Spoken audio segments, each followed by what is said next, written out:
Assalamualaikum warahmatullahi wabarakatuh. Salam sehat anak-anak semua. Pagi ini ketemu lagi dengan Bu Tina dalam pembelajaran tematik tema 5, subtema 2, pahlawanku, kebanggaanku. Sebelum kita mulai, kita baca basmalah lebih dahulu ya. Bismillahirrohmanirrohim. Ya, kita mulai dengan pelajaran PPKN. Hubungan simbol dengan makna sila kelima Pancasila. Ya, jadi di dalam Pancasila ada sila kelima yang dilambangkan dengan gambar padi dan kapas. Nah, apa ini maknanya? Simbol kelima yang padi dan kapas itu melambangkan kebutuhan dasar manusia, yaitu pangan dan sandang. Ya, padi melambangkan kebutuhan pangan, sedangkan kapas melambangkan kebutuhan sandang. Nah, keduanya ini menandakan tercapainya kemakmuran rakyat Indonesia. Sikap tokoh pahlawan yang sesuai dengan makna sila kelima Pancasila. Bekerja keras demi meraih kemerdekaan. Nah, selain itu dia berjuang membantu rakyat yang sedang dijajah dan gotong royong bersama rakyat demi meraih kemerdekaan. Salah satu contohnya adalah I Gusti Ketut Jelantik yang berjuang melawan penjajah Belanda untuk mempertahankan wilayah Kerajaan Buleleng di Bali. Penerapan sikap kepahlawanannya ya dengan berperilaku adil, menjaga keseimbangan antara hak dan kewajiban, menghargai hak-hak orang lain, serta suka bekerja keras dan suka memberi pertolongan kepada orang lain. Ya, kita sekarang pada bahasa Indonesia menuliskan informasi dari teks pada tabel. Jadi ada tabel itu akan mempermudah kita mengingat informasi yang ada di dalamnya yang berbentuk teks ya. Nah, tapi kita juga harus bisa membuat kalau ada teks kita bentuk tabel, atau kalau seandainya ada tabel kita juga menguraikannya. Nah, ini untuk seperti ini, dari teks menjadi bentuk tabel. Pangeran Diponegoro lahir 11 November 1785 di Yogyakarta. Nah, sampai akhirnya perang berakhir ya, perang Pangeran Diponegoro. Nah, ini bentuk tabelnya seperti ini. Nah, ini ya. Ini lebih mudah diingat. Nah, sebaliknya, nah ini ada tabel lebih dahulu, kalian diminta untuk mengubah untuk dalam bentuk tulisan atau teks ya. Nah, ini contohnya seperti ini tentang Sultan Hasanuddin. Nah, contohnya seperti ini bentuk tulisannya. Nah, Sultan Hasanuddin lahir di Makassar, Sulawesi Selatan pada tanggal 12 Januari 1631 Masehi. Nah, ini dari Sumatera Selatan ya. Ini. Berikutnya, nah, menyampaikan informasi dari teks visual. Jadi teks visual itu terdiri dari gambar dan teks. Nah, mana ini gambarnya ya? Iya, ada gambar Insinyur Soekarno. Di sini ada beberapa informasi. Ya, beliau lahir di Surabaya tanggal 6 Juni 1901. Kemudian suka belajar politik sejak muda. Nah, sehingga beliau ini menguasai beberapa bahasa.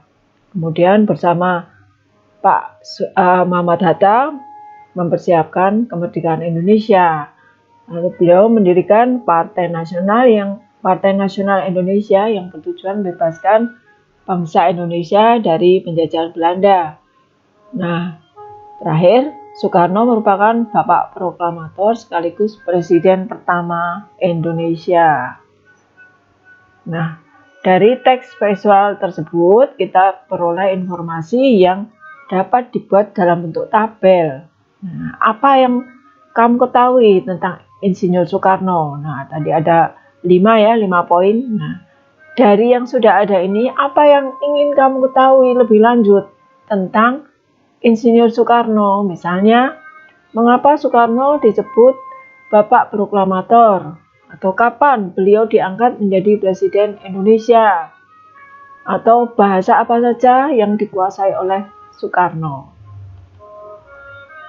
Nah, kalau kita sudah mendapatkan informasinya, kita bisa menyampaikan, mempresentasikan informasi tersebut yang disajikan dalam peta pikiran. Nah, tapi ada yang perlu diperhatikan, yaitu membaca informasi yang penting, kemudian presentasikan secara urut, ya, kita sampaikan secara urut, dan gunakan bahasa Indonesia yang baik dan benar.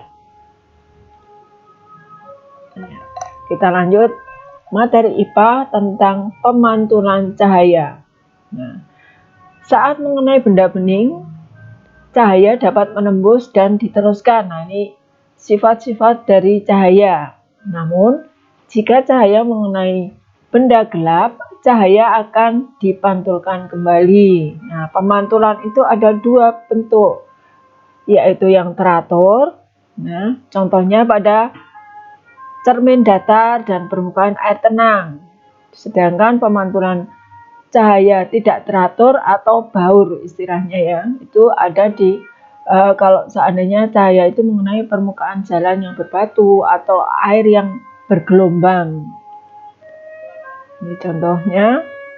Nah, ini ya pantulannya, pantulan dari gunung ini di air yang tenang, ini bagus sekali.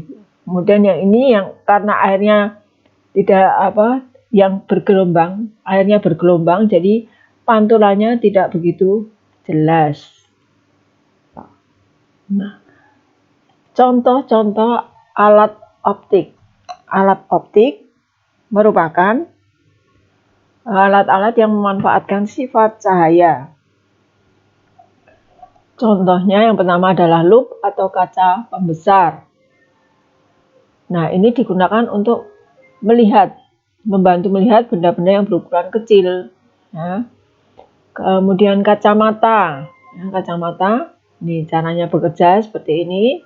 Nah, kalau lup itu lensanya cembung, kalau kacamata bisa lensanya cembung atau cekung. Nah, benda-benda lain yang merupakan alat optik, contohnya selain ini ada mikroskop untuk melihat benda-benda yang sangat kecil, kemudian ada spion untuk membantu pengendara, kemudian ada juga kamera, ya, ada juga teropong atau teleskop untuk mengamati benda-benda yang jaraknya jauh.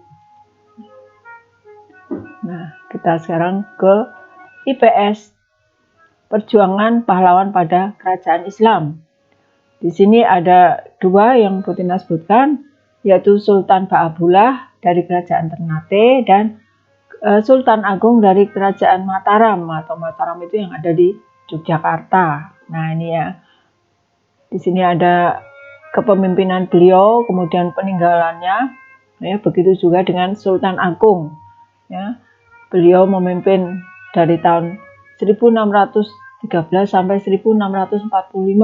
Nah, peninggalannya sampai sekarang masih bisa kita saksikan, yaitu Masjid Kota Gede Yogyakarta.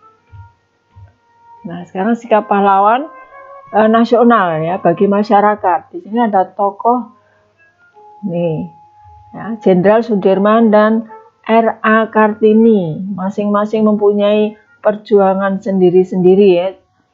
Nah, ini sementara kalau untuk Jenderal Sudirman, beliau ini sampai sakit pun harus memimpin, ya, dengan cara ditandu.